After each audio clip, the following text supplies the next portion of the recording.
Tá? Vamos analisar um pouco mais o estado inválido, que é um problema aqui quando a gente trabalha com LET SR. Nesse caso também do LET com habilitação, quando eu tiver todas as entradas em 1, eu vou gerar os dois uns aqui na saída. Vou colocar zeros em ambas as NANDs, né? Quando eu tenho zero na entrada de uma NAND, sempre eu vou ter um na saída. E aí eu tenho aquele estado inválido. Isso é um problema, e como que se resolveu isso, né? Criando o LET chamado tipo D, tá? O D é um LET que combina, aqui nós temos eu vou marcar deixa eu só marcar com essa função aqui, eu tenho um LET aqui, tipo RS, SR, tá? Achei que ia ficar um quadradinho direito, mas não ficou. Nós temos um LET aqui do tipo SR, e eu combino as entradas dele, né, a entrada R aqui, usando um inversor. Nesse caso, eu coloquei uma porta NAND, que está funcionando como um inversor aqui, está com as entradas curto-circuitadas.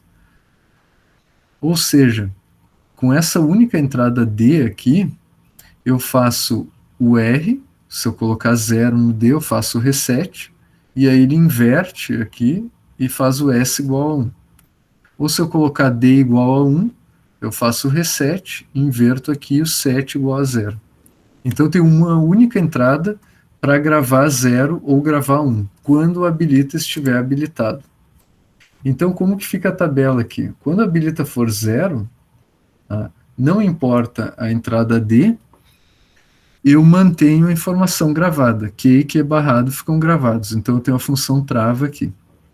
Quando eu habilitar, nesses dois casos aqui, o que eu colocar no D vai aparecer lá na saída do LET, né, no mesmo instante. Ou seja, vai ter um tempo de propagação, né, mas eu vou conseguir gravar a informação do D, né, ele vai passar aqui para o Q.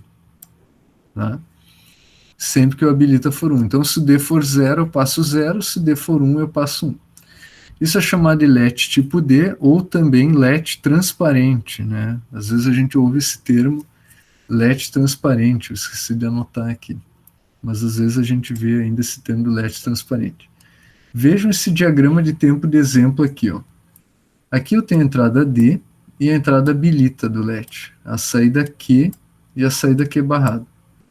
O D está variando aqui ao longo do tempo, né? Eu tenho aqui zeros e uns que estão variando.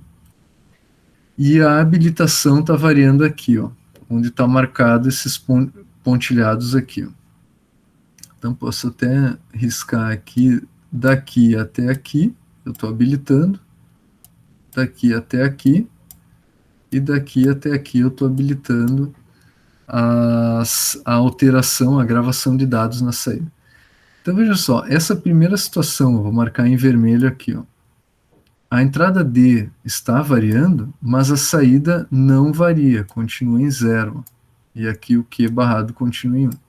Então, enquanto o habilita for 0, a saída não vai mudar, mesmo que a entrada esteja variando. Bom, agora eu habilitei o LET.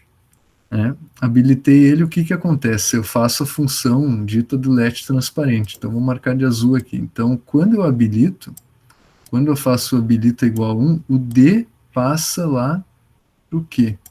Exatamente, eu copio o que tiver no D. Então, vejam, dentro dessa janela, o D ele é 0 e vira 1 aqui. Então, a saída Q vai ter exatamente o mesmo comportamento. Tá? E o Q barrado, o comportamento inverso. Eu copio o comportamento dele. Quando eu fecho a janela aqui, ó, fechou o habilita, o Q vai gravar essa informação. Eu fiz uma bolinha aqui, ó, vai gravar essa informação até eu abrir a janela de novo. Estão percebendo? Então vejam só, o D ele baixou aqui, ele mudou, né? Mas o Q não vai mudar, porque o habilita está em 0, ou seja, eu não permito mais alteração da memória. Tá? Então aqui eu tenho uma outra janela, daí o D tem esse comportamento aqui. Ele 0, 1 e volta a ser 0. Ele, durante um tempo ele é 0, vai para 1, retorna para 0 e fecha a janela assim. Então, quando abrir a janela do habilita aqui, aí sim o Q vai baixar e vai copiar a informação que está lá no D. Tá? Fecho a janela de novo, marquei uma bolinha aqui. Tá? Aí eu mantenho gravada a informação até abrir a janela de novo aqui. E aí eu copio de novo o D. Tá? Então esse é um exemplo, esse diagrama de tempo é um exemplo de como que funciona o dito LET transparente ou LET-D. Tá? Bom, uma aplicação aqui para o LET-SR. Tá? Vou deixar aqui para o final. Por exemplo, remover o ruído de trepidação de uma chave. Chaves mecânicas, quando a gente, como elas têm contato mecânico, né, para fazer a passagem da corrente elétrica ali, quando a gente chaveia elas, dependendo do tipo de chave, gera uma grande quantidade de oscilações, né, na tensão, na corrente elétrica que está saindo aqui da chave. Então, imagina que tem uma chave aqui, né, com essas duas posições, posição 1 e posição 2, 1 está ligado ao terra, a posição 2 ligado numa tensão. Quando eu chavear, né, do terra para a tensão da fonte, eu tenho esse comportamento aqui da tensão de saída. Eu tenho uma trepidação, né, aleatória, né, dita aleatória, por causa do chaveamento. E esse sinal, quando entra no circuito eletrônico, ele pode gerar algum tipo de interferência no funcionamento. Por exemplo, se esse sinal durar alguns milissegundos, digamos que eu tenho aqui 1 milissegundo, né, para um processador que está trabalhando na frequência de megahertz, isso é muito tempo. Então ele pode, um processador que recebe esse sinal, ele pode imaginar que a pessoa ligou e desligou a chave inúmeras vezes, né? Mas na verdade a pessoa só mudou a chave uma vez.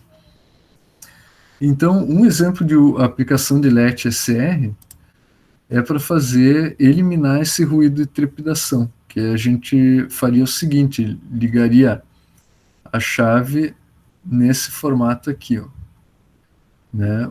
Da posição 1 e para a posição 2, a posição 1 nós ligaríamos no terra, né? Então fazendo a função reset, né? Por exemplo, um LET construído com portas NAND. Quando chavearmos para a posição 2, a gente coloca 0 na função set e 1 na função reset.